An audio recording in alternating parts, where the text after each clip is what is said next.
लोकसभा चुनाव 2024 के नतीजों में बीजेपी के लिए दक्षिण का द्वार खुल चुका है। यानी कि दक्षिण के राज्यों में बीजेपी ने करिश्मा कर दिया है। जिस तरह का परफॉर्मेंस बीजेपी ने साउथ के राज्यों में किया है, ऐसे प्रदर्शन की उम्मीद बीजेपी को दशकों से थी। दक्षिण में सबसे बड़ा राज्य तमिलनाडु है, जिसमें लोकसभा की 39 सीटें हैं।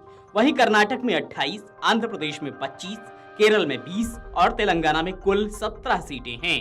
इन सभी सीटों पर अलग अलग चरणों में मतदान हुआ था। दक्षिण भारत से कुल 132 सांसद चुनकर आते हैं। दक्षिण भारत की ये सीटें तमिलनाडु, केरल, कर्नाटक, तेलंगाना, आंध्र प्रदेश, पुडुचेरी, लक्षद्वीप और अंडमान निकोबार जैसे कुल 8 राज्यों और केंद्र शासित प्रदेशों से आती हैं। 2019 के लोकसभा चुनाव में 132 में से कांग्रेस और भाजपा दोनों ने 29 सीटों पर जीत हासिल की थी। वहीं इन दलों से काफी आगे क्षेत्रीय पार्टियों के 74 सांसद चुनकर लोकसभा पहुंचे थे। अब भाजपा की दक्षिण भारत में मेगा एंट्री हो चुकी है। दक्षिण भारत के 5 राज्यों तेलंगाना, आंध्र प्रदेश, तमिलनाडु, कर्नाटक और केरल में से सिर्फ एक कर्नाटक ही ऐसा है जहां भाजपा सरकार भी चला चुकी है।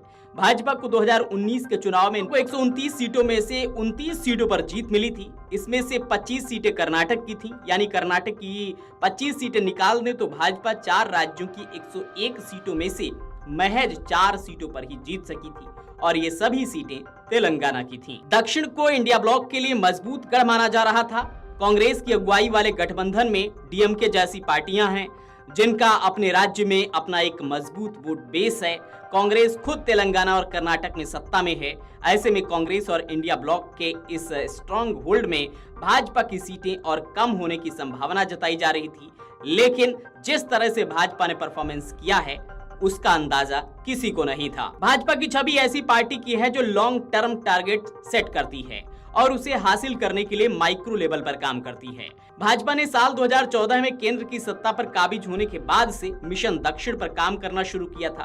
पीएम नरेंद्र मोदी के नेतृत्व में रणनीतियां बनी थी और उन रणनीतियों पर लगातार अमल हो रहा था। प्रधानमंत्री नरेंद्र मोदी का पूरा फोकस दक्षिण के राज्यों पर था। कई मौकों पर वो कई योजनाओं का शिलान्यास करने के लिए, उद्घाटन करने के लिए दक्षिण भारत में पहुंच रहे थे। साथ ही साथ चुनावी रैलियों में भी प्रधानमंत्री ने दक्षिण के राज्यों में पूरी ताकत दिखाई। भाजपा ने दक्षिण की जमीन को कमल खिलने के अनुकूल बनाने के लिए सत्ता में आते ही अपने सबसे बड़े चेहरे को आगे कर दिया था। प्रधानमंत्री नरेंद्र मोदी ने 2014 में सत्ता के बाद पिछले 10 सालों में दक्षिण राज्यों के 146 दौरे किए। आधिकारिक और अनाधिकारिक इन यात्राओं के दौरान पीएम मोदी ने कुल मिलाकर 356 कार्यक्रमों में शिरकत की। इनमें से खास यह है कि इनमें 144 जनसभाएं हैं।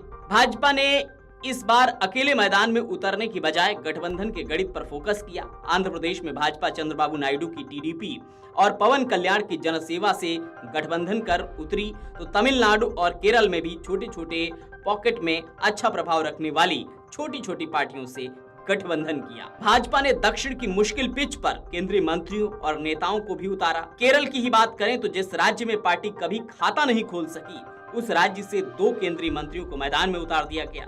केंद्रीय मंत्री राजीव चंद्रशेखर और वी मुरलीधरन के अलावा अभिनेता से नेता बने सुरेश गोपी को भी भाजपा ने केरल से चुनाव लड़ाया। इसी रणनीति का ये प्रभाव है कि भाजपा ने दक्षिण के किलों को फतह कर लिया है।